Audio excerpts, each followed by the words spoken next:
ఒకే ఇంట్లో నిరంతరాయంగా 12 సంవత్సరాల పాటు మీరు అద్దెకుంటే ఆ ఇల్లు మీ సొంతం అయిపోతుందా? కాదు. అద్దె చెల్లిస్తూ ఎన్ని సంవత్సరాలు మీరు ఉన్నా వేరొకరి ఆస్తి మీ సొంతం కాదు.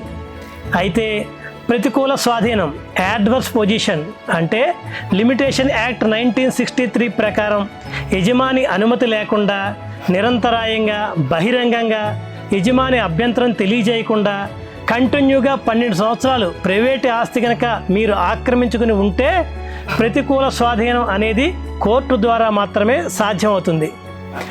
అద్దె చెల్లిస్తూ మీరు 12 సంవత్సరాలు ఉన్నా 25 సంవత్సరాలు ఉన్నా యజమాని మిమ్మల్ని అనుమతించాడు కాబట్టి మీరు ఖాళీ చేయకపోతే కోర్టు ద్వారా ఎవిక్షన్ సూట్ దాఖలు చేసి మిమ్మల్ని ఖాళీ చేయించవచ్చు.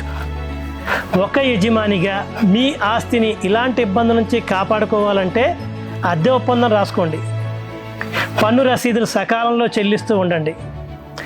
అద్దె చెల్లింపుల్లో అద్దెకున్న వారు డిఫాల్ట్ అయితే టెనెన్సీ యాక్ట్ ప్రకారం వారిని ఖాళీ చేయించవచ్చు.